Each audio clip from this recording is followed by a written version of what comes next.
Converge naghahanap pa ng import, ready at available ang former Laker para sa PBA. Tara kwentuhan! Magsisimula na sa July ang PBA Governors Cup at wala pang import mga idol ang Converge Fiber Xers. Kabang-abang ang magiging import choice nila dahil NBA import ang kinuha last conference kay Kyler Kelly. Habang naghahanap, mabuting malaman nila na available pa ang former Lakers forward para maging import sa PBA mga idol.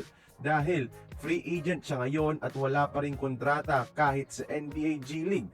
Ito ay si Kobe Buffkin mga idol, listed at 6'4 kung walang sapatos.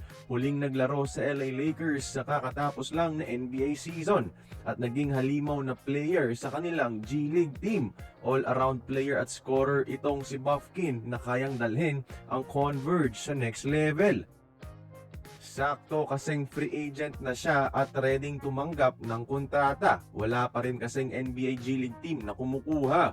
Off-season pa ng NBA mga idol sa July pa, so pwede rin itong gamitin ni Buffkin para pabanguhin ang kanyang pangalan sa mga scouts at maka-attract ng atensyon. Suggestion ko lamang itong si Buffkin mga idol. Converge kasi nakakuha na ng NBA G League Star last conference, so may chance na sa G League din sila kukuha at G League Star pa rin ulit. Lefty si Buffkin, kayang gumawa ng mataas na scoring output para sa Converge. Kaliwete, kaya unconventional bantayan. Ang problema nga lang is marami siyang kaagaw sa bola sa Converge, if you know what I mean mga idol. Again, suggestion ko lamang ito based on the availability of Buffkin.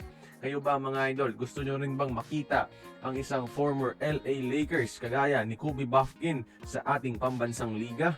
Join the conversation, magkomento lamang sa ibaba.